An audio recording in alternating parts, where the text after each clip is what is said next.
Hey everybody, Rob Maurer here, and today we are primarily talking about new sales information out of China for Tesla for March. So we'll continue our conversation on Tesla's potential for the year from yesterday's episode. Then we have a couple other topics to get to as well. Tesla stock on the day today, we're just before close right now as I'm recording. Looks like we'll close around $570. And as a reminder, the stock markets are closed tomorrow, so that would be it for the week. And barring any crazy news, I'll probably work on other stuff tomorrow rather than recording. Alright, so looking at this China news, as I said yesterday, we should be getting more information for March sales and registrations for Tesla pretty soon. And we now have gotten that, at least partially. We have wholesale information for March coming from the China Passenger Car Association, as reported by a number of different media outlets. So I say wholesale there. We know that Tesla is not usually a wholesaler. They don't use a dealership network. So to me, it's not 100% clear exactly what this information refers to, and as you all know, I'm a stickler for precision. So if anybody has insight on that, I'd love to hear it. But we should also get registration information later this month from the China Automotive Information Net. So we'll look at the registration data as well when that comes out.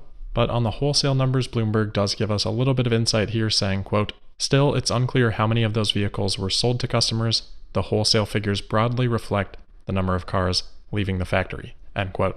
So if that is the case, this should give us a pretty good idea of production from Gigafactory Shanghai. So let's get into the numbers and then we'll come back to contextualizing it.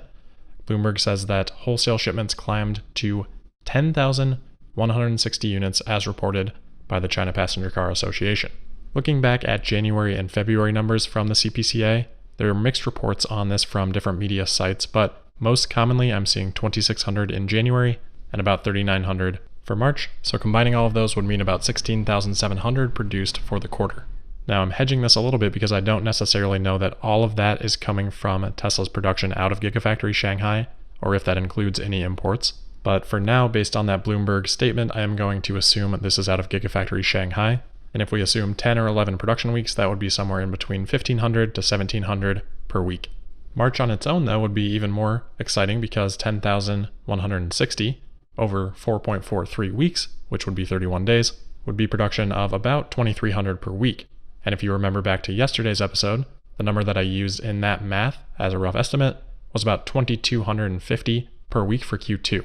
So obviously, if Tesla is already there for March, they should be able to easily exceed that for Q2 pending suppliers, which makes that path to potentially meeting that 500,000 delivery guidance for the year even clearer. Personally, I'm super happy with that number out of Gigafactory Shanghai. I do want to go back to the January production and delivery report from Q4, just to look at what was said there as a reminder, in case we get another update like this from the Q1 earnings report. So from that Q4 delivery and production report, Tesla said that they have produced just under 1,000 customer saleable cars from Gigafactory Shanghai in Q4, but quote, "We have also demonstrated production run rate capability of greater than 3,000 units per week, excluding local battery pack production, which began in late December," end quote. So I cautioned on extrapolating that at that period of time, but that did lead to some pretty high forecasts for Gigafactory Shanghai for Q1. And 3 months later, we're just now getting to those production levels, which, don't get me wrong, is amazing, but wasn't the kind of production that that extrapolation could have implied. Now that we are getting close to that level though, if you say 3,000 per week throughout Q2 and we assume 12 production weeks, could be looking at production greater than 36,000 out of Gigafactory Shanghai. And then yesterday we said maybe 60, 65,000 from Fremont.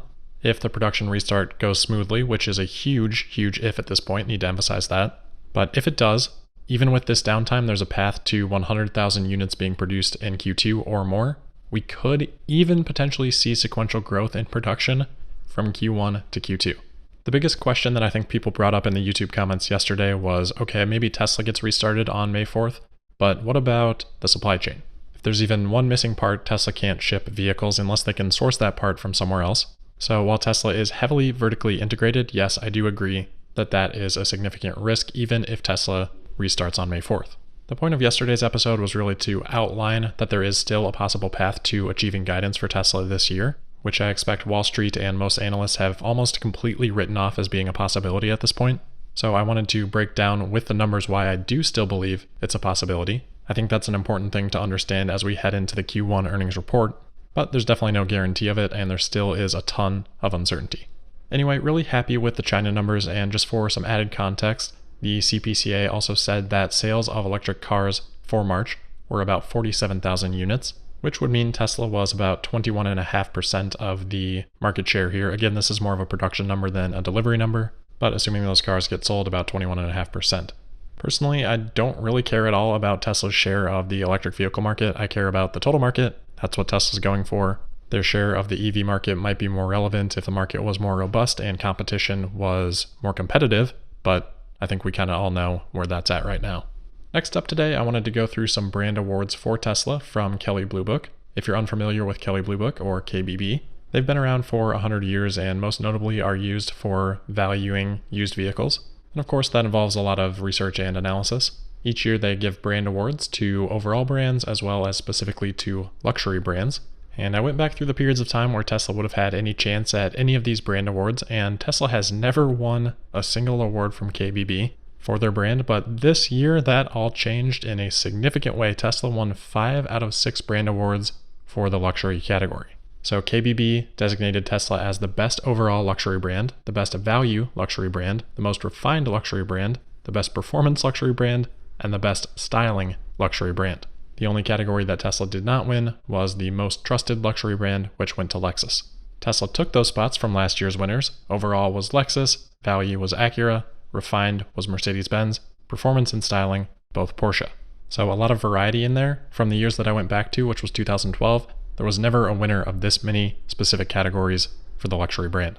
KBB has a little snippet on each of these categories, but my favorite one was on the Refined Award. KBB says, quote, "As one of the 5 categories won by Tesla this year, the EV maker most likely can attribute its win here to its clean, minimalist approach to interior design," end quote, adding that, quote, "That approach is being copied by mass market and luxury brands alike," end quote. Just really nice to see that after all of the hand-wringing and criticism that Tesla faced over their interior design for the Model 3. And even beyond that, Tesla's luxurious feel or the refinement of the vehicle has been one of the areas that Tesla has been most criticized for, even among fans, historically. So really nice to see Tesla get some recognition on their refinement. Overall, big congratulations to Tesla for this, and I think it's very reflective of how a lot of us see the future unfolding. Next up, a couple of quick Elon tweets here. He did give us a small update on Battery Day. A lot of you have been asking about that. Overnight, Elon responded to a question about that on Twitter, saying, quote, "Hard to predict dates right now, most likely postponed to mid-May," end quote. Elon also responded to a question about Model Y for Europe, specifically a question about when they would deliver Model Y in Switzerland, and Elon said, quote, "In about a year, would come from Giga Berlin," end quote. So while that is specifically on Switzerland, my guess would be that that would apply to most, if not all, of Europe, and it does confirm to us that Elon is still expecting Gigafactory Berlin to be up and running next year. The other interesting tweet here was on the Cybertruck. Elon had mentioned that his daily driver would eventually be the Plaid Powertrain Cybertruck, which originally I didn't think was news. Somebody else on Twitter also was confused that people were reporting on that being news. I assumed that referred to the tri-motor, but this may actually end up being a 4th configuration of the Cybertruck.